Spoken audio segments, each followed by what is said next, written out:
Javelina fans, and welcome back. Welcome to episode 6 of the Javelina Coaches Show here for 2021 and 22. I'm your host, Mark and Sarah, and we appreciate you tuning in on the Javelina Athletics YouTube channel, where you can find every new episode of the Javelina Coaches Show each week. And our first guest is the head Javelina football coach, Michael Salinas. Coach, hello again.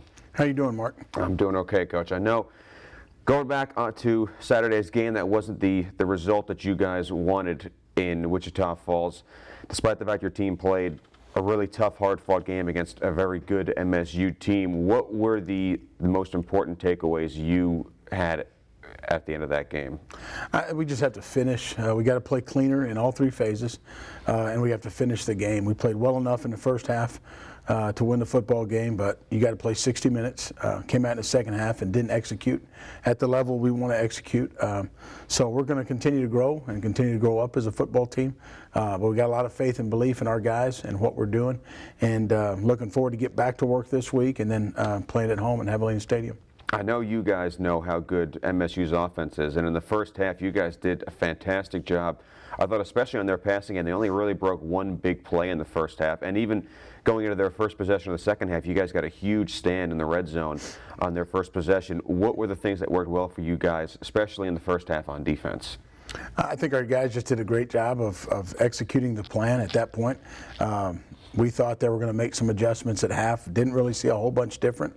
They ran the football a little bit more on us, but we didn't play good enough on third down in the second half. We did a great job in the first half. They were 1 for 7 on third down in the first half, and that wasn't the same in the second. So extended some drives because of penalties, and then didn't get off the field on third down. So we're going to continue to stress that. But our guys gave good effort, and they played hard, but execution was not where it needed to be. Was there one common thread you saw from this defense on those third downs in the second half that affected your ability to get off the field? No, I mean, one was leveraging the football, which we've been working on, and for the most part, we've played good defense, so that means we're doing a good job there. But we had a couple lapses in coverage that were able to allow some drives to get extended, and some plays we feel we should have made that we didn't. Again, Midwestern is a good football team, but we think we are as well. So we just got to get our guys to make those plays in crucial situations and understand the importance of executing and getting off the field on third down. You guys, special teams-wise, blocked 2 kicks on Saturday, including one punt that you guys picked up and ran back for a touchdown that gave your team the lead going into half. How much of a boost did that give you guys at that time to block that punt and take the lead going into halftime? One of our goals and keys to the ball game was to make a difference on special teams, and I believe we did.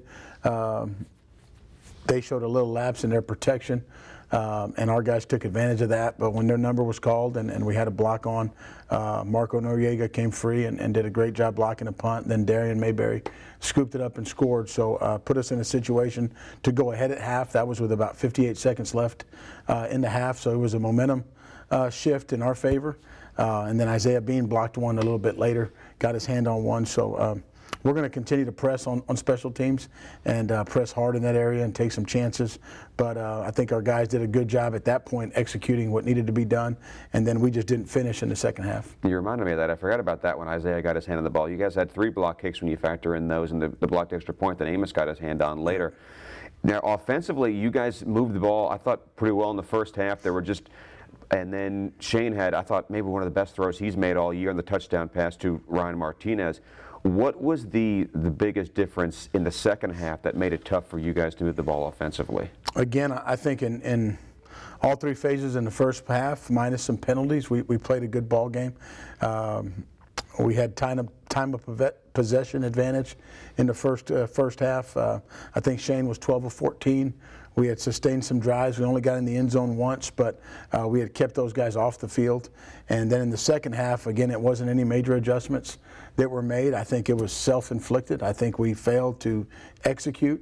We didn't sustain drives. We started off with a turnover on the first play of the third quarter, so that did not help us in that regard. But we lost the time of possession battle in the second half, which put us sort of behind the chain, so to say. And you guys go back to that one touchdown drive. You guys went 80-plus yards on a drive where you also had not gotten knocked back 3 times because of 20 penalties. So factor that in. That was, I thought, a really impressive drive that you guys put together to tie the score, followed capped off by Johnson hitting Martinez for the touchdown. But yeah, you mentioned first offensive play in the second half was an interception. They turned that into a touchdown, and you guys just didn't really seem to be able to get back to the level emotionally that you had in the first half after that. Did you feel like you felt your team sag a little bit after the turnover that they turned into a touchdown that tied the game? We talk about playing at an even keel and not getting too high and too low. And in the course of a ball game in 60 minutes, there's a lot that can happen. I think throughout college football on Saturday, people can see, any given Saturday, people can see that. So when we went down by a score, I think we were okay. We didn't respond the right way to making a mistake. And that's where we have to get better at just continuing to press forward and keep pushing and believe in what we're doing. But again, our execution was not where it needed to be. Challenge is going to be to our staff and myself and our players to understand what we need to do, how we need to do it, and to do the job how it needs to be done. So we're going to go back to work and continue to work on that. But again, hats off to Midwestern. That's a good football team. But it's just a little disappointing when you feel like you didn't play to your capacity as a football team. And I don't think we've put 4 quarters of football together yet. What is step one, or I'm assuming you guys have already, well, regardless, what is step one? What is the first step in embracing and trying to overcome the challenge that you mentioned? I think our guys, we visited with them yesterday, and I think they're willing to respond.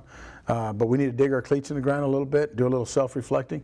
And if everybody can get a little bit better individually, as a team, it's going to help us. And I believe in our football team. I believe in the guys we got in that room, and I think they're going to go to work with that mindset. And they're not happy with the end result and or their performance. So we're going to go to work and try to fix the execution aspect of it. Our effort is there.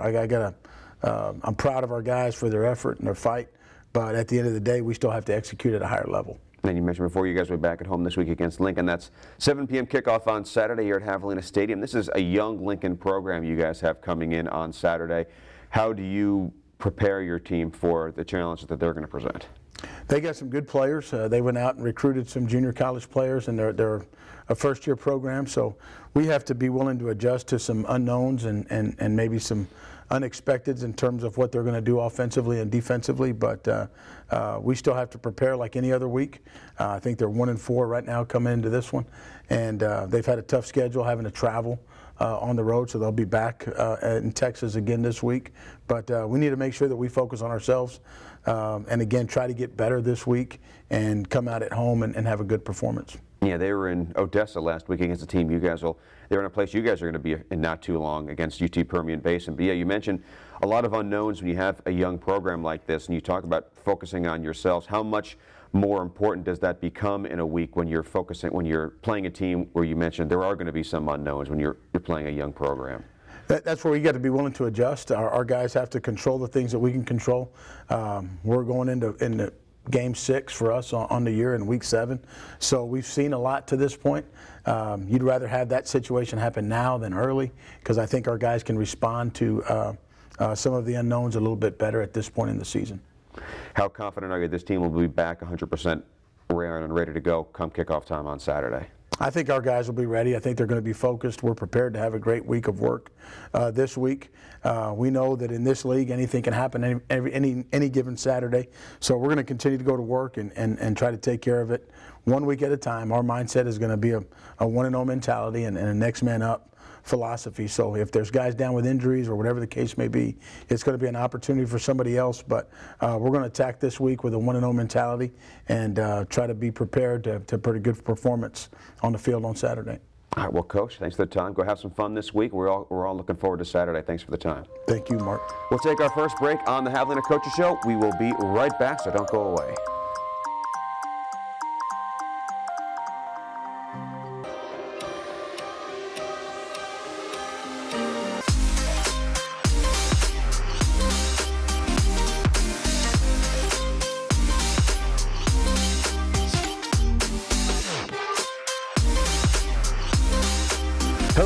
Back to episode 6 of the Javelina Coaches Show, and we're joined by our next guest, and that is our head Javelina women's golf coach, Stefanie Maynard. Coach, thank you for taking some time out. Good to have you back. Thanks for having me.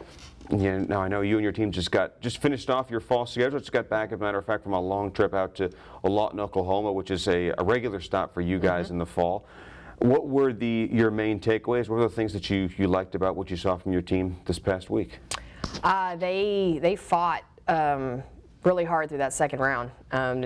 Dropped 9 shots from the first round, which was huge.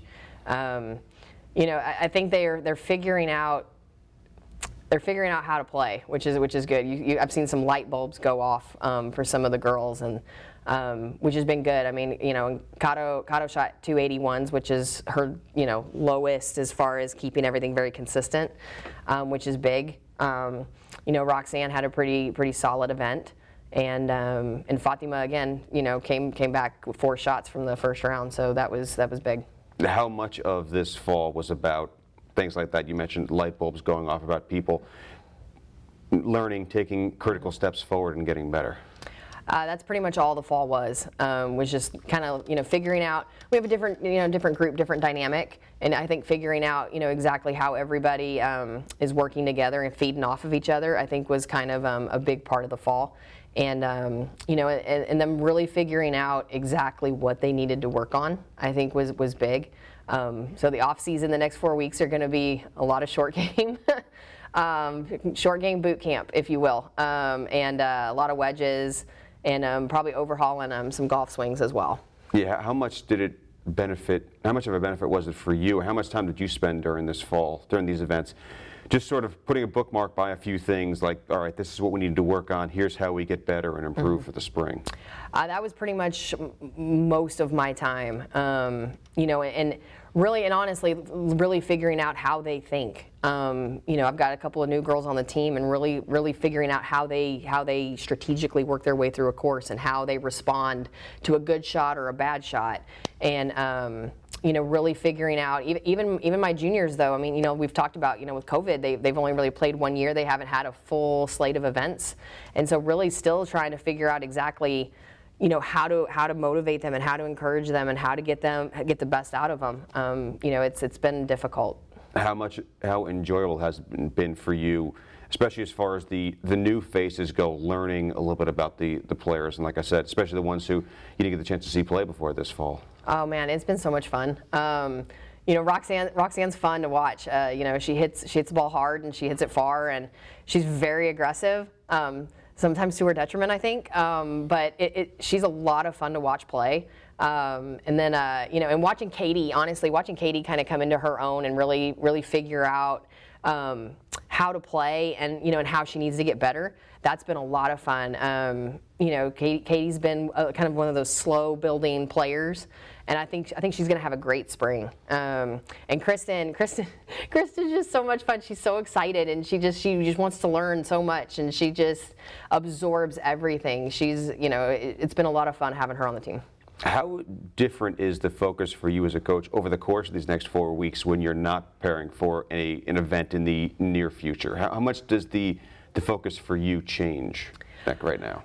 So we're gonna change focus and really work on fixing things. When you're getting ready for an event, you don't want to fix a whole lot of things. I mean, you're trying to work on the same kind of baseline things, but you don't want to change a whole lot because you don't want them feeling uncomfortable when they get to the golf course and what they're doing. So now that we're going to have 4 weeks, we can really videotape golf swings, and we can break them down and really figure out exactly where they're at and where we need them to be, and then give them something to work on through Thanksgiving and Christmas break and everything, so they can come back in the spring and be ready to go. So it does change, instead of, really focusing on, playing and figuring out how to play holes and, and how to play different courses, it's going to be more about, working on golf swings and working on short game and really figuring out exactly how we need to fix everything. So this is an opportunity for you to focus more big picture as opposed to small tweaks to get ready for a tournament. Exactly. What do you expect this team to, where do you expect this team to be better when the spring finally arrives? Short game definitely will be better. It's already better than it was at DBU. In a month we've made huge strides. We're not making as big of mistakes anymore. I always look at how many doubles or worse that we make in a round, and we're in a tournament, and we've cut that number in half. So we're already doing things right. We're making better decisions on the golf course. We're picking better clubs. We are already, like I said, trimming the doubles down to bogeys, and so now if we can get the bogeys to pars, I mean, it's going to be incredible how much the scores drop. Do you feel like with the progress you've seen and the progress you expect to make in the fall, you're going to have a really excited, ready to go, prepared team when the spring finally arrives? Oh, absolutely. I've been telling everybody. I mean, watch out for us in April. We're gonna be so much better by April. I'm excited about it. Now, one of the things that I know we talked about before that you wanted to talk about, I know you have a fundraiser coming up. What can you tell people about that? So we're having our annual golf tournament out at Gabe Lozano in Corpus Christi on November 6th. It's a 4-man scramble event. So it's a lot of fun. We'll have food afterwards. 8 a.m. shotgun start. I can get you the form, or you can sign up online. But it's a lot of fun. It's a chance for alumni to come back. It's a chance for the current players to get to interact with them and to interact with people that support our program. So a lot of parents, and it's kind of just a family get together. Once a year that we try to do. How much fun is an event like this for you? Well, once it's over. No, it's a lot of fun. Like I said, getting to see former players, and it's always a lot of fun. Getting to catch up with them, and even the parents and stuff. It's a different dynamic than seeing people at a golf tournament. So like when parents come to this, they're more relaxed. It's a lot of fun.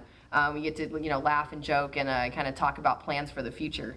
That we don't usually get to talk about, when we're in competition. So it's good because I get to know a lot of people. I get to see people that I don't normally get to see on a weekly basis. So it's a great family gathering, and it's a way for us to get to know people that support us. All right, remind everyone again, what day is that? November 6th. And again, you can sign up online through JavelinaAthletics.com, and if you have any questions, feel free to email Coach Maynard, correct? Yes, sir.